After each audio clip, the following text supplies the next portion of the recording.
এই মুহূর্তে রাজধানীর সায়দাবাদ বাস টার্মিনাল পরিদর্শন শেষে ব্রিফিং করছেন সড়ক পরিবহন ও সেতু, রেলপথ এবং নৌ পরিবহন মন্ত্রী শেখ রবিউল আলম। আমরা সরাসরি চলে যাচ্ছি সেখানে। 100 থেকে 400 টাকা বেশি নিয়েছে। প্রয়োজনে আপনারা এই ক্যামেরাটা ছেড়ে যাত্রী বেশি একটু যান, গিয়ে যে চেয়েছে তাকে তার কাছে অবস্থান করেন। আমাদের এখানে যে সমস্ত আপনার টিম আছে, কন্ট্রোল রুম আছে, একটা ফোন দেন। আমাদের সেন্ট্রাল কন্ট্রোল রুমে 10টা মোবাইল নাম্বার দেওয়া আছে, সেন্ড দেন।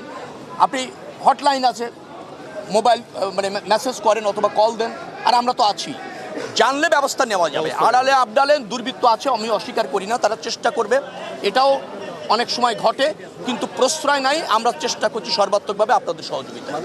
আমরা দেখেছি যে সরকার একটা নির্দেশনা ছিল যে রাস্তার উপরে গরু হাট করবে না, যার কারণে ব্যাপক এই লাইনে যানজট সৃষ্টি হয়েছে। সেখানে আমরা গাড়ি রেখে কিন্তু হেঁটে আসছি। এই বিষয়টা আসলে আপনি কেমন? না, এই অভিযোগটা আমি পেয়েছি। আমরা স্থানীয় সরকার মন্ত্রণালয়ের সাথে আন্তঃমন্ত্রণালয় মিটিংয়ে বলা হয়েছিল যে স্থানীয় সরকার মন্ত্রণালয় গরুরহাট ইজারা দেবে মহাসড়কের বা বড় সড়কের কাছে না, সেটা আঞ্চলিক মহাসড়ক হোক, জাতীয় মহাসড়ক হোক অথবা জেলা মহাসড়ক হোক, এই সিদ্ধান্ত ছিল। কিন্তু কিছু গরুর হাট দূরে দিয়েছে, কিন্তু গরু পশুর সংখ্যা এবং জনগণের সংখ্যা বেশি হওয়ায় সেটা রাস্তার উপরে চলে আসছে। আমরা সে আশঙ্কাও করেছিলাম ওই মিটিংয়ে, বলেছিলাম, কিন্তু কিছু হয়েছে। আবার একবার প্রত্যন্ত অঞ্চলে যখন আপনি গরুর হাট দিচ্ছেন, ক্রেতারা সেখানে যাচ্ছে না, যেতে পারছে না, গরু বিক্রি হচ্ছে না। ক্রেতারা গাড়ি রেখে সে গরু কিনতে যেতে চায় ফ্যামিলি নিয়ে, এটা আমাদের ট্র্যাডিশন। তো আপনি প্রত্যন্ত একেবারে অঞ্চলের মধ্যে যদি ঢুকিয়ে দেন, দেখবেন যে গরুর কুরবানির পশুগুলি বিক্রি হচ্ছে না। আপনাকে মনে হবে যখন আপনি রাস্তায় চলছেন তখন মনে হচ্ছে রাস্তাটা স্মুথ থাকা দরকার। আপনি যখন আবার গরু কিনতে যাচ্ছেন তখন মনে হচ্ছে গরুর হাটটা রাস্তার পাশে হলে ভালো হয়, তাহলে আমার এই কাদা পেরিয়ে চিকুন রাস্তা দিয়ে আমার যাওয়া লাগতো না। আলটিমেটলি ঈদ একটা ফেস্টিভ্যাল, আমাদের ঈদ যাত্রাটা নিরাপদ করতে হবে, পশু বিক্রিটাও ত্বরান্বিত করতে হবে, কুরবানির পশুটা ক্রেতাদের কাছে সহজে কিনতে পারে বা পৌঁছাতে পারে এই ব্যবস্থাটাও করতে হবে। যার জন্য এই 4-5টা জিনিস যখন আমরা সমন্বয় করতে যাচ্ছি তখন কিছু কিছু জায়গায় ব্যর্থ হচ্ছে।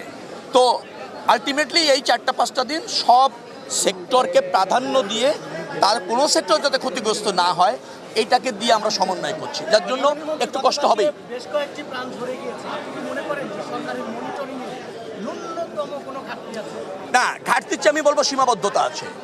আপনি লাখ লাখ মানুষ পণ্যবাহী ট্রাকে উঠে যাচ্ছে, আপনি একটা হাইওয়েতে যান, বাস্তবিকভাবে কোন ট্রাকটাকে আপনি নিয়ন্ত্রণ করতে পারবেন সেরকম কোনো অনেক সময় সুযোগ থাকছে না। একটা ট্রাককে যখন আপনি থামাবেন, রাস্তার পাশে নিতে চাইবেন, লোক নামাতে চাইবেন, তাতেই যদি 15 মিনিটের সময় লাগে, প্রায় 25 কিলোমিটার যানজট হয়ে যায়। অর্থাৎ ট্রাকটাকে কিন্তু ওই রাস্তার সময় থেকে বাইরে আনাটা বেশ কঠিন, চলমান রাস্তার থেকে, কারণ একটার সাথে একটা লেগে আছে, মিশে আছে। তো হাইওয়েতে এরকমের আছে। আর আমাদের আমি তো বললাম আপনাদের, আমাদের নাগরিকদের একটা টেন্ডেন্সি হচ্ছে সে পণ্যবাহী ট্রাকে উঠে যাবে, সে জীবনের নিরাপত্তা চিন্তা করছে না। এখন মানুষ যদি সচেতন না হয়, লাখ লাখ মানুষ না, আমি কোটি মানুষ বলবো, 1.5 কোটি মানুষ যখন যে কোনো পরিবহনে উঠে যেতে চায়, হাইওয়ে পুলিশ বলেন, মনিটরিং বলেন, তখন অনেক সময় এভাবে নির্দিষ্টভাবে তাদেরকে নিয়ন্ত্রণ করতে ব্যর্থ হয়, কিছু বিচ্যুতি হয়েছে।